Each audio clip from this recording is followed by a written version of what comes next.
My brothers, I stand before you today with a heart overflowing with grief. You are fully aware of the events that are going on and understand their import. We have been trying to do our best to cope with this situation, and yet, unfortunately, the streets of Dhaka, Chittagong, Khulna, Rajshahi, and Rangpur are awash with the blood of our brothers. The people of Bengal now want to be free. The people of Bengal now want to live. And the people of Bengal now want their rights. What have we done that was wrong? After the elections, the people of Bangladesh voted as one for me, for the Awami League. We were to sit in the National Assembly, draft a constitution for ourselves there, and build our country. The people of this land would thereby get economic, political, and cultural freedom. But it is with regret that I have to report to you today that we have passed through 23 tragic years. Bengal's history of those years is full of stories of torture inflicted on our people, of bloodshed by them repeatedly. 23 years of a history of men and women in agony. The history of Bengal is a history of a people who have repeatedly made their highways crimson with their blood. We shed blood in 1952. Even though we were the victors in the elections of 1954, we couldn't form a government then. In 1958, Ayub Khan declared martial law to enslave us for the next 10 years. In 1966, when he launched the Six-Point Movement, our boys were shot dead on 7th June. When, after the movement of 1969, Ayub Khan fell from power and Yahya Khan assumed the reins of the government, the latter declared that he would give us a constitution and restore democracy. We listened to him then. A lot has happened since, and elections have taken place. I have met President Yahya Khan. I have made a request to him not only on behalf of Bengal, but also as the leader of the party which has the majority in Pakistan. I said to him, "You must hold the session of the National Assembly on 15th January. But he didn't listen to me. He listened to Mr. Bhutto instead. At first, he said that the meeting would take place in the first week of March.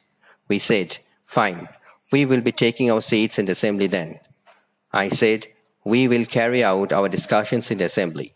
I went so far as to say that if anyone came up with an offer that was just, even though we were in the majority, we would agree to that offer. Mr. Bhutto came here. He carried our discussions with us. He had said that the doors of negotiations had not been shut, and that there would be further negotiations. I then had talks with other leaders. I said to them, "Come and sit down with us. Let's create a constitution for ourselves through discussions." But Mr. Bhutto declared that if West Pakistani members came here, the assembly would end up a slaughterhouse. He claimed that whoever came here would be slaughtered. He said that if anyone showed up here, all shops from Peshawar to Karachi would be shut down. I declared that the assembly would continue to meet, but suddenly on the 1st of March, the assembly was shut down. Mr. Yahya Khan called the session of the assembly in his capacity as the president, and I declared I would be attending it. Mr. Bhutto said he wouldn't be a part of it. 35 members of the assembly came from West Pakistan to take part in its proceedings, but it was dissolved all of a sudden. The blame was put on the people of Bengal. The finger was pointed at me. After the assembly session was prorogued, the people of this country protested.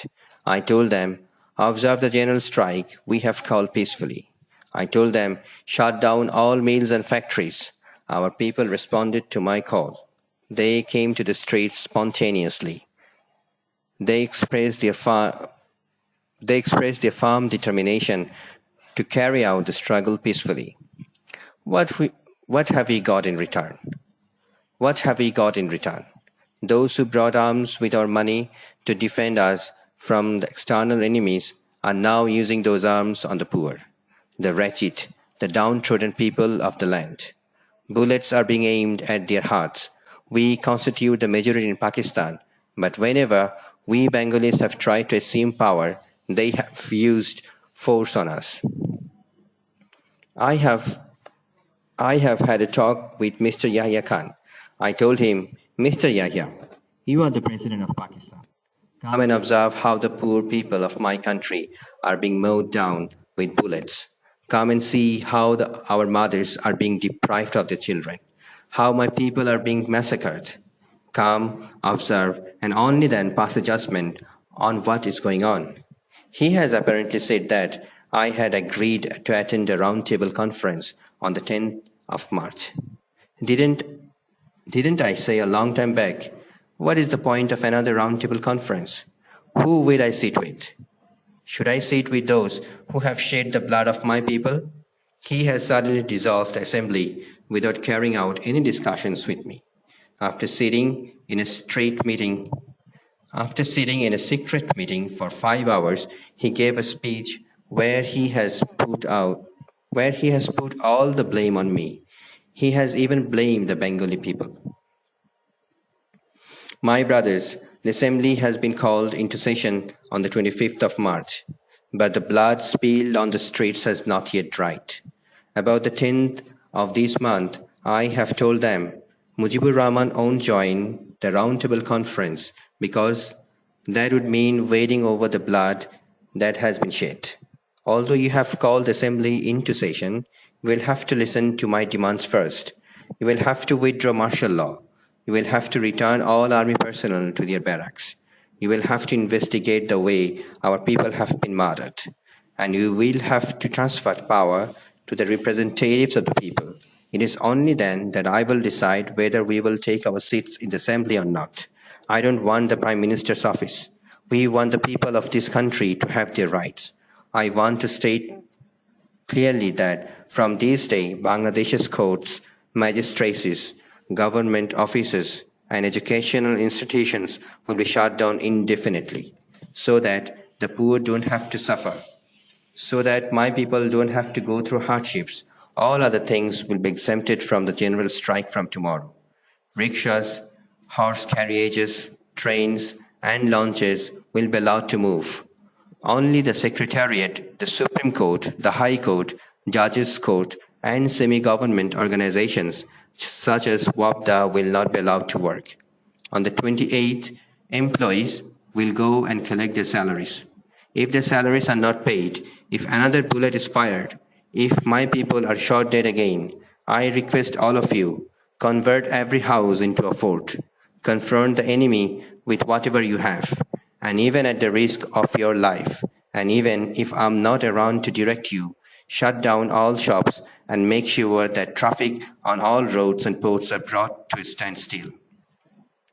If need be, we will starve to death, but we will go down striving for our rights.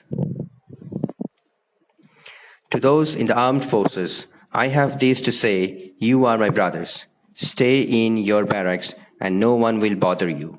But don't try again to aim your bullets at our chest. You can't suppress 70 million people forever. Since we have learned to sacrifice ourselves, no one can suppress us anymore.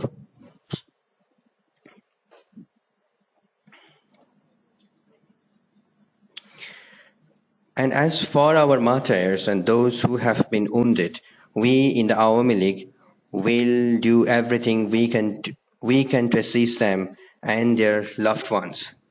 If you have the means, please give what little you can to our relief committee. To owners of the factories whose workers had participated in the general strike the last 7 days, I have this to say, make sure that they are paid wages for those days. To government employees, I have this to tell. You will have to listen to my directives. Till our country is liberated, taxes and customs duties won't be collected. No one will pay them either.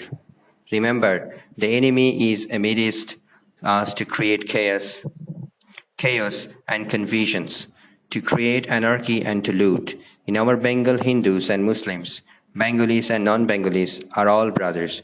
We are responsible for their safety. Let us not taint ourselves in any way. Remember those of you who work for radio and television. If the people running the radio station aren't ready to listen to us, no Bengali will report for work there. Banks will be open for 2 hours every day so that people can collect their salaries. But we won't allow even a single paisa to be transferred from East Bengal to West Pakistan. Telephones and telegram services will continue as before in our East Bengal. If we have to transmit news abroad, you will see to what. But if any attempt is made to exterminate our people, all Bengalis must take appropriate action. From revolutionary committees under the leadership of the Awami League in every village, every community, be prepared. Be prepared to act with whatever you have in your possession. Remember, since we have already had to shed blood, we will have to shed a lot more of it. By the grace of God, however, we will be able to liberate the people of this land. The struggle this time is a struggle for freedom. The struggle this time is a struggle for emancipation. Long live Bengal.